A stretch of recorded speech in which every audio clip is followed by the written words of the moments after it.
السلام عليكم، كنتمنى تكونوا بافضل الاحوال ان شاء الله وبصحه جيده. الفيديو ديال اليوم اللي غادي نشارك معكم ازاله التصبغات، ازاله الخلايا الميته او الجلد الميت. هاد الوصفه هذه كتبيض، كتنقي بزاف وكتقضي على تشققات القدمين. كنتمنى انكم تتبعوا معي الفيديو حتى الاخر هكا باش تشوفوا الطريقه وتشوفوا الفيديو، راه ساهل بزاف. بقاو معايا.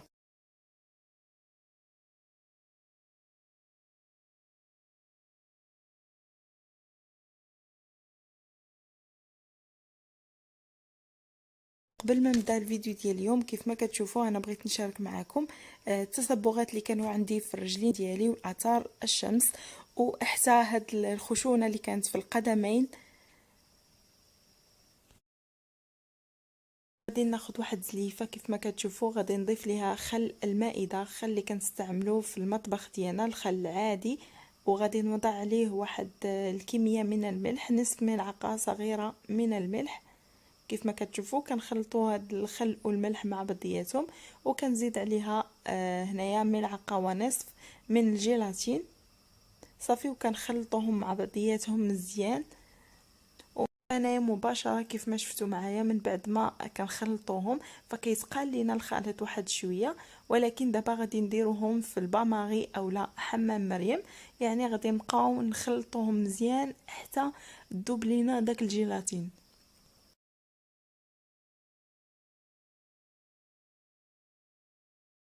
بعد ما داب ليا الجيلاتين مع هاد المكونات كيف ما كتشوفوا، فانا خليته يدفى ليا غير واحد شويه. واحد كنبدا ندهن القدمين ديالي كيف ما كتشوفوا معايا حتى غادي نسالي الكميه اللي عندي.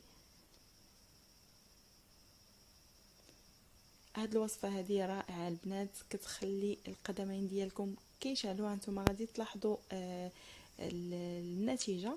وهنايا غادي نخليهم واحد ربع ساعه حتى ل20 دقيقه حتى يقرب يبس ليا. قربت لكم الكاميرا واحد شويه باش تبان لكم النتيجه. صافي كنبقاو فحال اللي كنبرموه بهذه الطريقه هذه، كيحيد لينا كاع داك الجلد الميت وهذوك التصبغات كيحيدهم نهائيا. هانتوما تشوفوا الفرق كيفاش كانت رجلي من قبل وكيفاش ولات. الخل والملح اللي استعملت معاكم ومع الجيلاتين فكيحيدوا لينا كاع التصبغات. والجيلاتين كيف ما كنعرفوا انه كيحيد لينا حتى القشره الميته. يعني بهذه الطريقه كتحيد لينا كاع القشره الميته وكاع التصبغات اللي كانوا من قبل ما كيبقاوش نهائيا. الا جربتوا هذه الوصفه البنات صراحه والله ما غادي تندموا. وصفه رائعه كتعطينا النتيجه ديك الساعه، ما كنتسناو لا نهار لا يومين. يعني ديك الساعه كنشوفوا النتيجه وكنشوفوا واحد الفرق اللي واضح وباين وكل شيء باين قدامكم. كيف ما كتشوفوا صافي كنستمروا بهذه الطريقه هذه.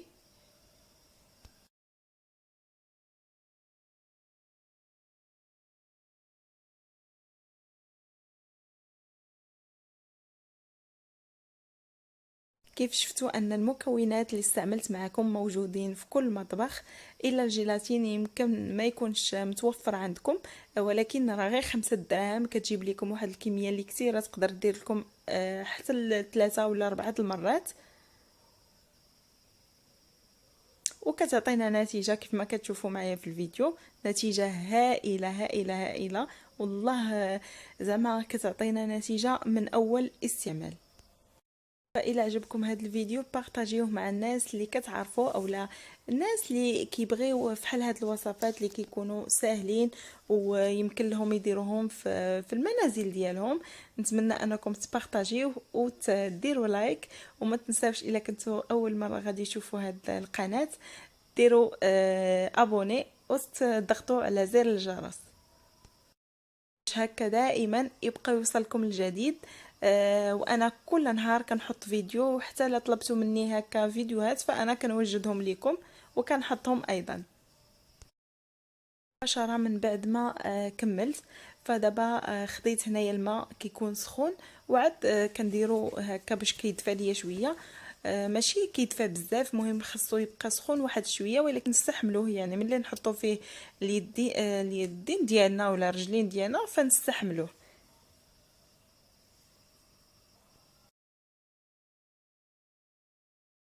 كيف ما كتشوفوا النتيجه صافي. دابا مباشره هنايا خديت الماء كيف شفتوا، غادي نوضع فيه شويه الخل، غادي نوضع فيه واحد شويه ديال الملحه ايضا، وغادي ندير واحد الجل ديال جل دوش. وصافي كنبدا نغسل هكا القدمين ديالي، كنغسلهم مزيان في هذا الجل دوش والملحه والخل. والماء كيف قلت لكم يكون سخون واحد شويه، ما يكونش غير دافي وصافي. وكناخذوا واحد الحكاكه اللي هكا تكون عندكم ديال الاقدام، وكنبداو نحكوا ونحيدوا الجلد الميت. كيف ما كتشوفوا يعني راه الفرق باين قبل كيفاش كانوا التصبغات اللي في القدمين ديالي وكيفاش ولاو. صافي كناخذوا واحد الشيته كيف ما كتشوفوا اللي كنديروا بها الضفار ديالنا.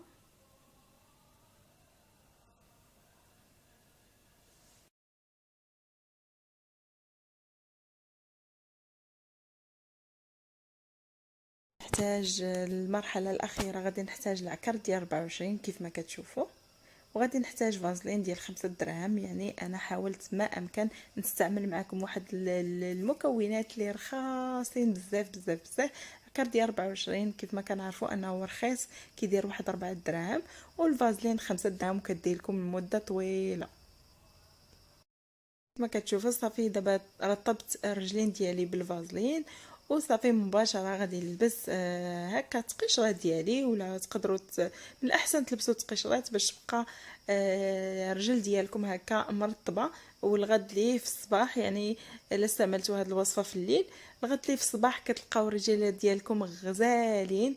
وصراحه الواحد خصو يتهلا في راسو. هاد المكونات اللي استعملت معكم ولا هادشي كاع اللي استعملت معكم فهو بساطين رخاصين في نفس الوقت، اي واحد يمكن له ياخذهم ويتهلا في راسو. علاش لا؟ مره في السيمانه الواحد يدير واحد العنايه بالقدمين ديالو. صافي كيف ما كتشوفوا كنتمنى ما نكونش طولت عليكم، تكونوا استفدتوا من هذا الفيديو.